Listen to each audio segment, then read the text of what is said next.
Kumusta mga ka-anime? Isa sa mga anime na inaabangan natin noon ay ang Slam Dunk. Pero nabitin nga tayo dito mga ka-anime dahil hindi nga ito natapos at hindi nagawang animation ang buong Inter High. Pero sa ngayon ay sisimulan na nga natin ito. Chapter 198, ang pasimula ng Inter High.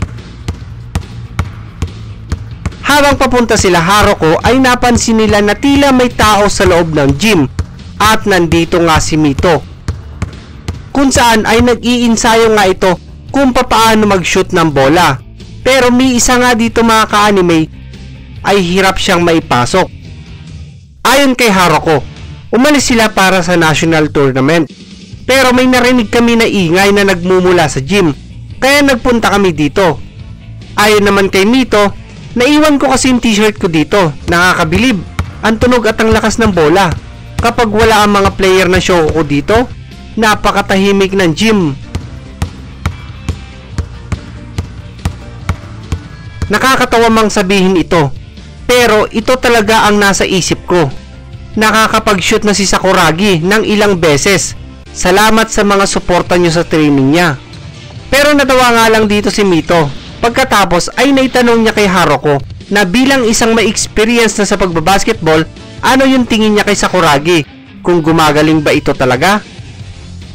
Ayon naman kay Haruko, magaling siya, pinapanood ko siya, hanggang sa makuha niya ang lahat ng itinuturo sa kanya ni Coach Ansai. Karaniwan ang tao ay parang isang tren na tumitigil minsan.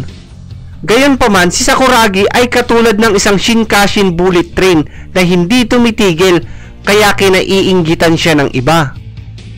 Gustong gusto ko itong subukan. Kaya nung nasa middle school pa ako, ay nagsimula ako mag-training at si kuya ko ang nagturo sa akin. Alam mo ba, na cool para sa isang lalaki na gumamit ng isang kamay para makapag-shoot? Tama ka, madalas ang mga babae dalawang kamay ang ginagamit. Sa totoo lang, napakahirap ng training ko noon hanggang sa sumuko na ako. Dito nga ay ipinakita ni Haruko ang kanyang form sa pag-shoot. Pero hindi ito gaya ng inaasahan niya dahil hindi nga ito umabot miski man lang sa ring o sa net. Ayon pa nga kay Haruko na 3 taon na siya nagpa-practice, pero si Sakuragi nagawa niya lamang ito ng 1 linggo. Pero mga ka-anime, ang katotohanan niyan para kay Haruko ay nahigitan nga siya ni Sakuragi sa loob lamang ng 1 araw. Dahil dito ay nakakaramdam nga ng inggit si Haruko kay Sakuragi. Imbis nga na pagsuporta ang sabihin ni Mito, ay parang pang-aasar pa nga ito. Bawat tao ay may mga bagay na para sa kanila at hindi para sa kanya ang pagbabasketball. Habang sa kabilang panel mga ka-anime, kung nasaan ang team ng Shohoku, ikinabigla nga nila kung ano ang nakita nila. Dahil sa unang sabak pa nga lang nila mga ka-anime sa Inter High, ay makakalaban na nga nila ang mga magagaling na kupunan. Kasama na nga dito ay ang Sono at ang Toyotama. Pero hindi nga sila makapaniwala, lalong-lalo na si Sakuragi, dahil hindi naman kilala ni Sakuragi ang mga team na to. Dito nga ay ipinaliwanag na ni Akagi na ang Sono ay ang nagkampiyon noong nakaraang taon. Hindi nga lang ito basta kampiyon mga ka-anime, dahil nagkampiyon din sila nung nakaraang 2 taon pa. Napatayo nga dito si Coach Ansai at biglang nagsabi na mag-CR muna ako. Nagtataka si Ayako, bakit hindi sa kanila ipinakita ng coach nila ang listahan o ang bracket ng magiging labanan? Pero sa totoo niyan mga ka-anime, ang tunay na iniisip ni Coach Ansai ay ayaw niya silang mawalan ng kumpiyansa at maapektuhan ng kanilang moral. Kahit sino man ang makalaban, ang pinakamahalaga sa lahat ay ang ating sarili. Kung sakaling manalo tayo sa Sono, sino ang makakalaban natin sa 3rd round?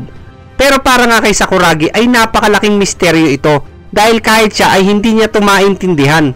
Naalala niyo pa ba mga ka-anime yung nasa animation kung saan ay may sinubukan nga si Sakuragi na banggain at sa pagkakataong yon siya mismo ang bumagsak. Pero habang nagpapaliwanag nga si Kogore ay may bigla na nga lang umakbay sa kanya na ikinabigla naman ng lahat. Nagbiro pa nga ito na patingin nga ng ticket train mo. Shin Yokohama Hiromei Kasha. Teka, hoy, sino ka? Binabanggit mo ba ang Sono at Aiwa? Nang ganong tono ng boses mo? Akala nyo ba madaling talunin ang Toyotama? Para sa kanya mga ka-anime, ay minamaliit nga sila ng Shohoku. Dahil ang pinag-uusapan na agad nila ay ang Sono at ang Aiwa. Taga Shohoku kayo, di ba? Toyotama, tumigil ka Kishimoto! Anong ginagawa mo? Pasensya na. Pasensya na, may nasaktan ba sa inyo? Bakit ka ba humihingi ng tawad, Coach? Minamalit tayo ng mga taong to. Ayon naman kay Miyagi, napakangunggong mo. Wala kaming paki sa'yo. Pero mas ikinagalit nga ito ni Kishimoto. Walang pinag-aralan. Hoy Kishimoto, tara na!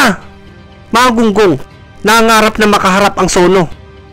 Pero hindi nga ikinatuwa ito ni Sakuragi dahil dito ay pinatid nga niya si Kishimoto.